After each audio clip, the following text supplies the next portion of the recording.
आप सभी दर्शकों का स्वागत है YouTube चैनल दिव्य सागर पर। आज मैं आपको सुनाने वाली हूँ एक बहुत ही अच्छी और शिक्षाप्रद कहानी। आप सबसे रिक्वेस्ट है कि वीडियो को लाइक और कमेंट ज़रूर कीजिए। तो चलिए देखते हैं आज की कहानी।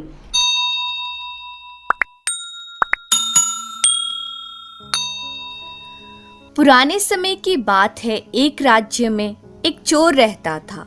वो चोर अपनी दादी के साथ रहता था। एक दिन उसकी दादी ने उससे कहा, बेटा तू ये सब गलत रास्ते छोड़, नहीं तो एक दिन मैं तेरे ही दुख में मर जाऊंगी।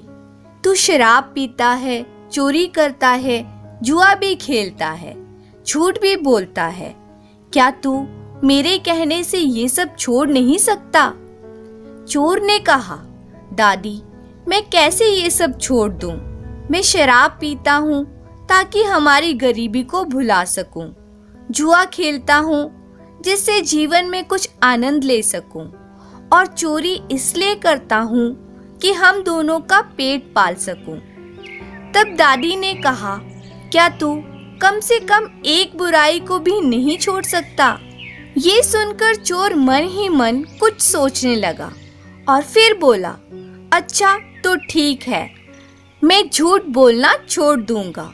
अब दादी तुम मुझे इतना ही कह रही हो तो मैं आज से सिर्फ सच ही बोलूंगा।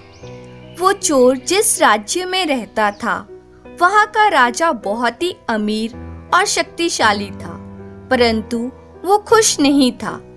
उसे लगता था कि उसका मंत्री उससे सच को छुपाता है, परंतु राजा को तो हर हाल में सच पता करना था। इसलिए राजा एक रात को अपना वेश बदलता है। वो बहुत ही पुराने से कपड़े पहनकर और एक मामूली से दिखने वाले गांव के आदमी का रूप बनाकर राज्य की गलियों में घूमने लगता है। तभी रात के समय वो राजा उस चोर से टकरा जाता है। राजा ने चोर को देखते ही उससे पूछा, तुम कहाँ जा रहे हो? चोर ने कहा, मैं तो नदी की तरफ। तभी उसे अपनी दादी को दिया वचन याद आ गया और उसके मुंह से सच निकलता है कि मैं राजा के महल की तरफ जा रहा हूँ ताकि चोरी कर सकूं।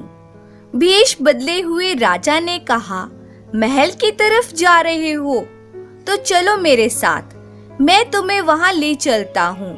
मैं भी एक चोर ही हूँ। वो दोनों महल की तरफ चल पड़े। कुछ ही देर में दोनों राजा के भव्य महल के बाहर खड़े थे। तब राजा ने कहा, महल के पहरेदार अभी कुछ देर में अपनी जगह बदलेंगे, तब तुम मौके का फायदा उठाकर महल के अंदर चले जाना। सीधे जाना और सामने एक बड़ा सा कमरा है। कमरे में पलंग के नीचे एक पेटी रखी होगी। उस पेटी के अंदर हीरे हैं, तुम वो चुरा लाओ। चोर सारी बात समझ गया। वो अपने काम में बहुत ही माहिर था। जैसे ही पहरेदार अपनी जगह बदलने के लिए गए तो चोर महल में दाखिल हो गया। वो सीधा उस कमरे में पहुंचा जहां हीरे रखे थे।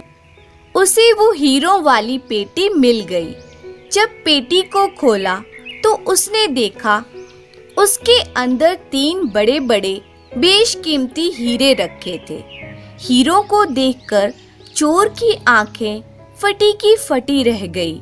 उसने तीनों हीरे उठाकर अपने पास रख लिए। तभी उसे लगा कि वो गलत कर रहा है। उसने अपने आप से पूछा, तीनों हीरे उसे इतना अमीर बना देंगे जिसकी उसने कल्पना भी नहीं की थी, परंतु क्या मुझे ये तीनों हीरों की आवश्यकता है? उसे जवाब मिला, नहीं, मेरे लिए तो सिर्फ 2 हीरे ही बहुत हैं। चोर ने सिर्फ 2 हीरे ही उठाए और एक हीरा उसी पेटी में छोड़ दिया। वो छिपता छिपाता महल से बाहर निकल गया। तभी उसने देखा अंधेरे में कोई उसका इंतजार कर रहा था।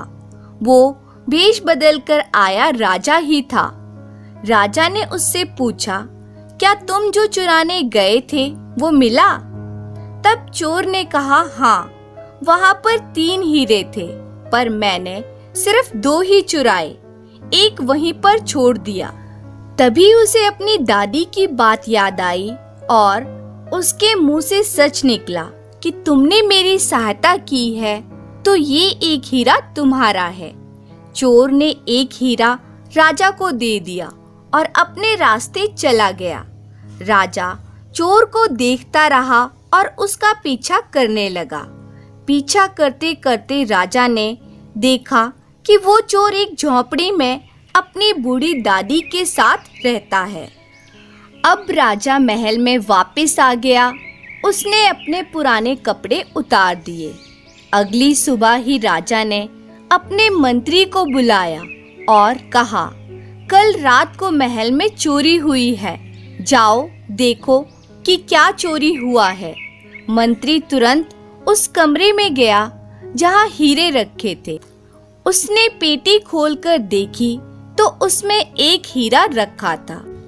मंत्री ने सोचा, बड़ी ही हैरानी की बात है, चोरी तो हुई है पर एक हीरा अभी भी इस पेटी में बाकी है। उसने अपने आस पास नजर दौड़ाई और सोचा, किसी को क्या पता कि इसमें अभी भी एक हीरा बचा है, इसे चुपचाप मैं रख लेता हूँ। और मंत्री ने वो हीरा अपने पास छुपा लिया। मंत्री राजा के पास गया और बोला, महाराज, वो पेटी तो पूरी खाली है। मंत्री की बात सुनकर राजा हैरान हुआ कि पेटी में तो एक हीरा बाकी था, परंतु राजा कुछ नहीं बोला। उसने अपने सैनिकों को चोर के रहने की जगह बताई और आदेश दिया कि उसे पकड़कर मेरे सामने हाजिर किया जाए। सैनिक चोर को पकड़कर राजा के सामने पेश कर देते हैं। तब मंत्री ने चोर से पूछा, क्या तुमने महल में चोरी की है?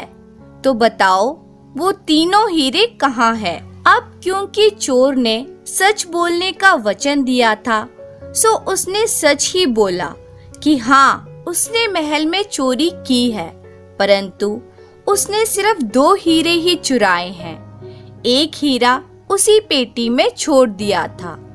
मंत्री ने गुस्से में कहा, तुम झूठे हो। जब पेटी में 3 हीरे थे तो कोई चोर सिर्फ 2 ही क्यों चुराएगा? चोर बोला, नहीं, ये सच नहीं है। मंत्री ने गरज कर कहा, तो फिर वो हीरे कहाँ है जो तुमने चुराए हैं? चोर ने अपने पास रखा एक हीरा सामने रख दिया और कहा कि दूसरा हीरा मैंने उस आदमी को दे दिया जिसने मेरी सहायता की थी। मंत्री एक बार फिर चिल्लाकर बोला, ऐसा कोई चोर नहीं होता जो अपना चुराया हुआ माल किसी और के साथ बांट ले। तुम अभी झूठ पर झूठ बोल रहे हो। तब राजा ने कहा, नहीं, ये चोर बिल्कुल सच बोल रहा है। जिस दूसरे आदमी ने इसकी सहायता की थी वो मैं ही था। मैं ही भेष बदलकर रात को इसके साथ था और इसने मुझे वो दूसरा हीरा दिया।